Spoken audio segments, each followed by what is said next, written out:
اللهم صل وسلم وبارك على سيدنا محمد. اخباركم يا حبايبي؟ معاكم منار، يا رب تكونوا بخير. النهارده عملنا اكله جميله جدا، كبده الفلاح. طبعا كبده الفلاح دي مشهوره في مصر، بسم الله ما شاء الله. الكبده جميله جدا، تدوب في التم بسم الله ما شاء الله.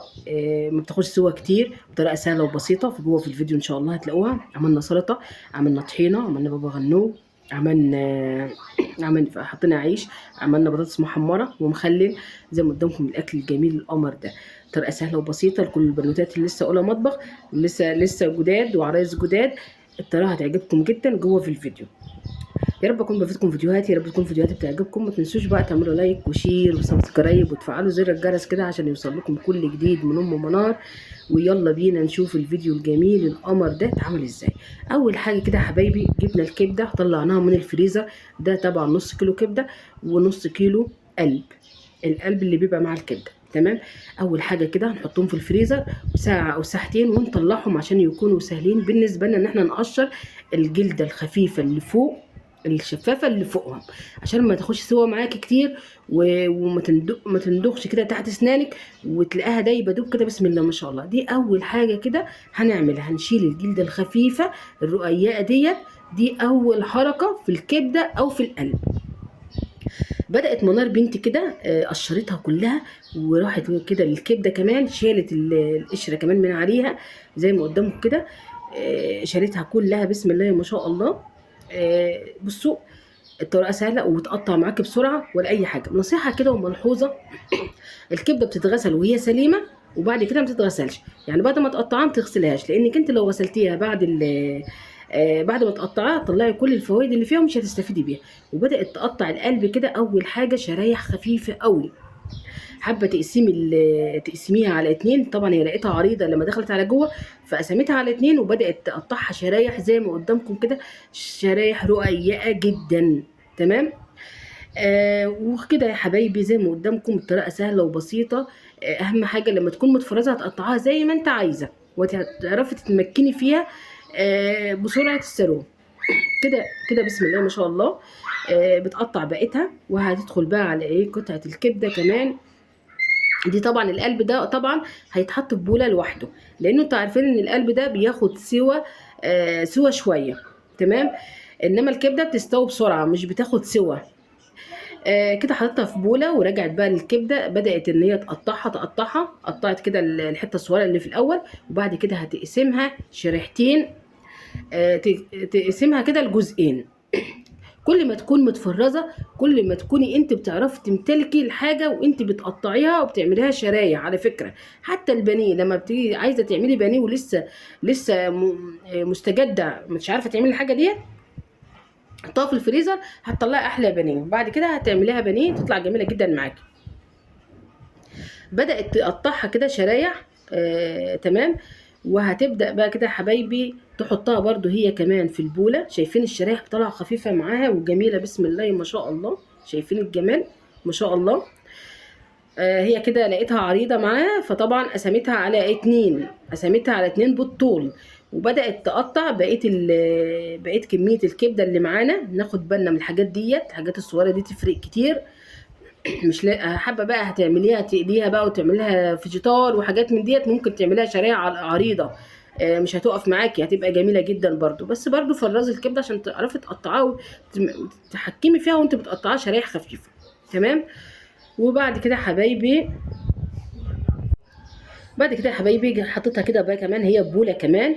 وجابت بقى توم حار، لا قصدي فلفل حار قوي سبايسي، وفلفل بارد، شطه بارده. الشطه الخضراء حاره وبارده. وطبعا حطت الشطه الحاره، الفلفل الحار، وحطت الثوم معلقتين ثوم. تمام. وخل وفنجان صغير خل وفلفل وملح وبهارات مشكله وجنزبيل وكل البهارات الجميله بقى اللي عندك وبدعي ما شاء الله. وحطت الخل طبعا. حط الليمون، طبعا ليمونتين معصورين دولت. حطت الليمون دي التتبيله بتاعتها بقى القمر دي بسم الله ما شاء الله. وحطت شويه خل وهتسيب الباقي بعدين.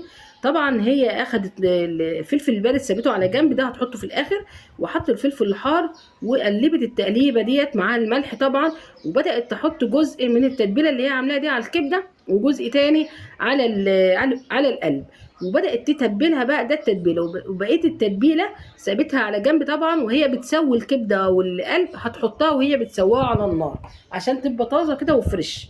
تمام. وبدات تقلب كده الكبده عشان تاخد التتبيله كلها وتاخد نكهه كده جميله، بسم الله ما شاء الله.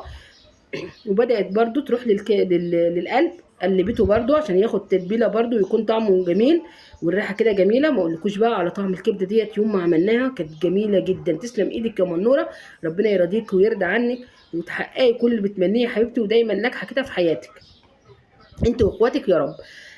جابت بقى الطاسه كده، سابتها اتبلت حوالي نص ساعه. وجابت بقى الطاسه وحطت بقى شويه خلطه من اللي هي سايباها، وحطتهم في شويه زيت، وبدات تقلبهم كده تقليبه. وجابت القلب، بدات تقلبه في الطاسه لوحده، في طاسه لوحدها عشان القلب بياخد سوا شويه ناخد بالنا. وبدات تقلب كده تقليب مستمر طبعا على نار هاديه يا حبايبي. بقى هي سخنت الزيت جامد وحطت شويه تتبيله وسابتها لما جابت السوائل اللي فيها زي ما قدامكم كده. لما جابت السوائل هدت عليها النار وغطتها وسابتها على جنب، لان القلب بياخد سوا شويه. تمام. وجابت طاسه تانية وبدات يا حبايبي كده تحط بقيه الخلطه اللي معاها، التتبيله اللي هي عاملاها بقيتها طبعا، وبدات تحط الكبده ما شاء الله في الطاسه التانية وبدات تشوحها. وبسم الله ما شاء الله، شايفين الجمال؟ تسلم ايدك يا منوره. منار شاطره ما شاء الله في المطبخ، وكل بناتي ما شاء الله شاطرين في المطبخ، بيعرفوا يعملوا اكل كتير ما شاء الله، ربنا يحميهم لي يا رب. وكده يا حبايبي بدات تقلب يمين وشمال من فوق لتحت لحد بقى ما تجيب السوائل اللي فيها، وهتسيبها شويه كده لحد ما تشرب الصوص تبعها اللي جابته، علشان تكون تستوي بيه. ما بنزودش لا ميه ولا اي حاجه، بتستوي بالصوص تبعها. اهم حاجه تكون النار وسط او تكون النار هاديه، ده اهم حاجه في الكبده، عشان ما تحطيش ميه ولا تحتاجوا، تستوي معاكي بالسوائل اللي هي بتجيبها فقط والتتبيله بتاعتها. بسم الله ما شاء الله، تسلم ايدك يا منوره. كده سابتها بقى، هتسيبها بقى تستوي بالسوائل بشويه السوائل. لما تشرب سوائلها هترجع تاني تحط بقى الفلفل الفريش، الفلفل البارد الفريش عليها عشان تديلها طعم ونكهه كده في الاخر.